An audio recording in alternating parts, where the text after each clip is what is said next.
Hi, welcome to Vivint. Today we're coming to you from our Innovation Center here in Lehi, Utah.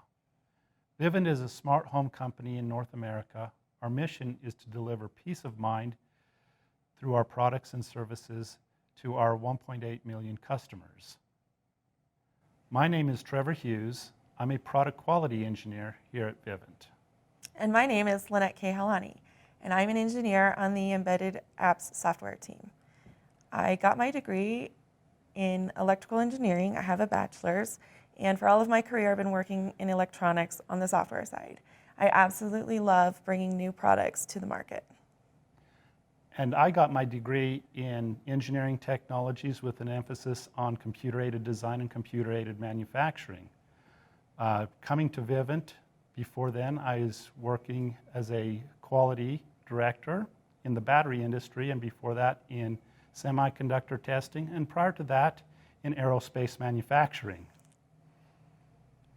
Today we're going to go over and showcase some of our products and how we've got from the thought idea of a new product to actually what we do and what we go through to get to a finished product.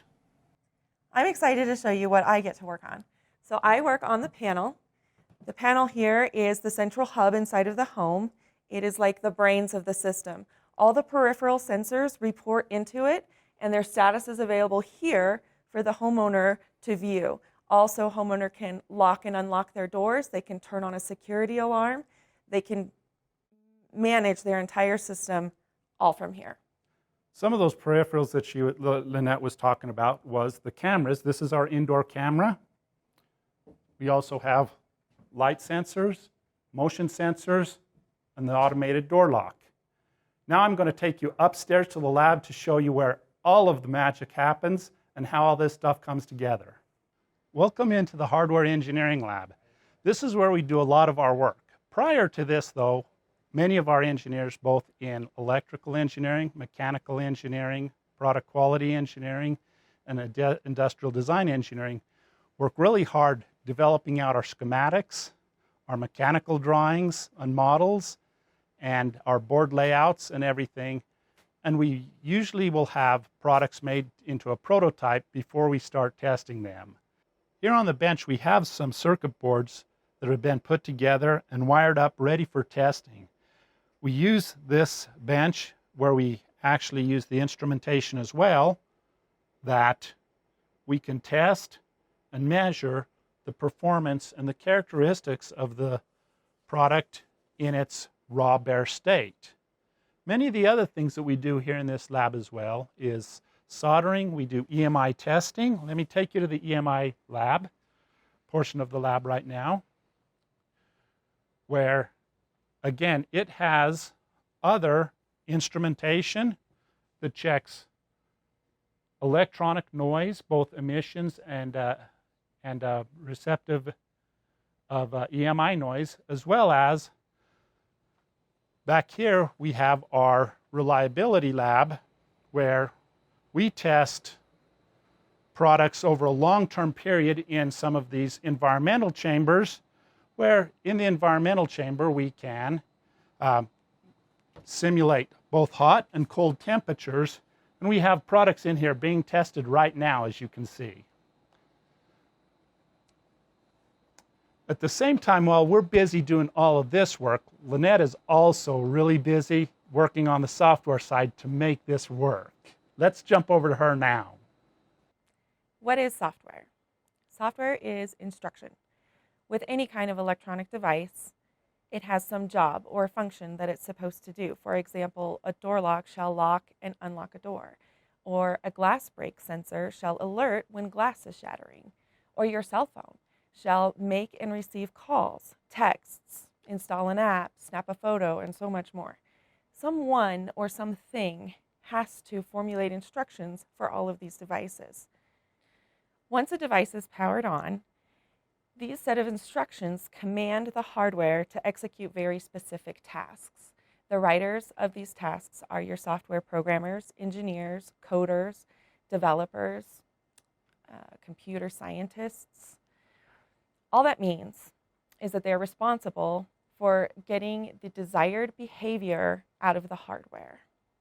Software is essentially human-readable commands that are translated into actions on a microcontroller or processor. Software is literally words of a programming language that is converted into ones and zeros on the hardware. A 1 on hardware represents the presence of current. A 0 represents the absence of current. There are many programming languages. The ones that I'm most familiar with are C, C++, and Python. Software is critical. It's important that we get it right, as it is part of the reliability of the overall system. We do not want to see software do something unexpected or crash while running. Have you ever seen software crash on your devices? How does it combine with the hardware to make a product work? Well, software engineers need to know what microchips, processors are being used in the design. And that information comes from the hardware design, and the expert resource on that is the hardware team.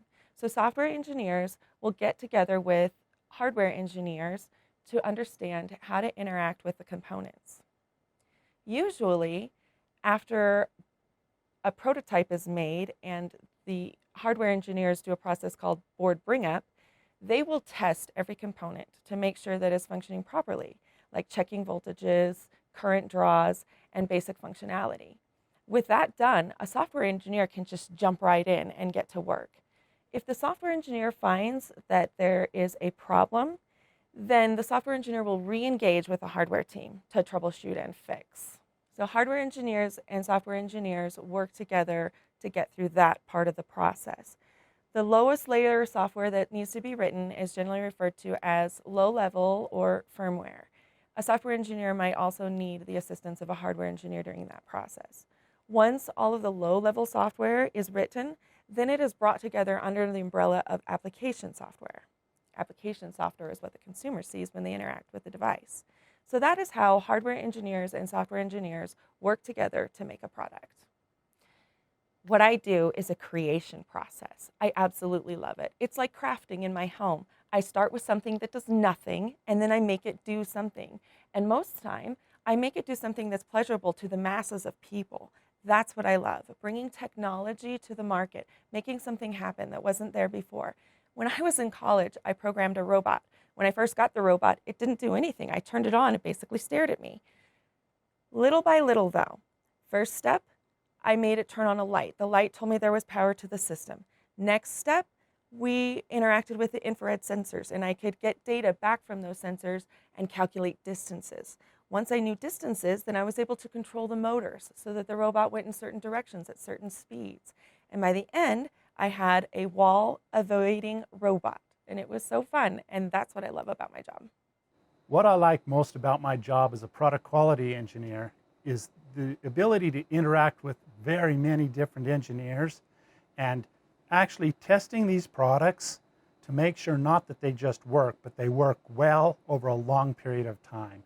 I love the fact that we work together in this collaborative effort, and I encourage you all to join in an engineering field if this is what interests you.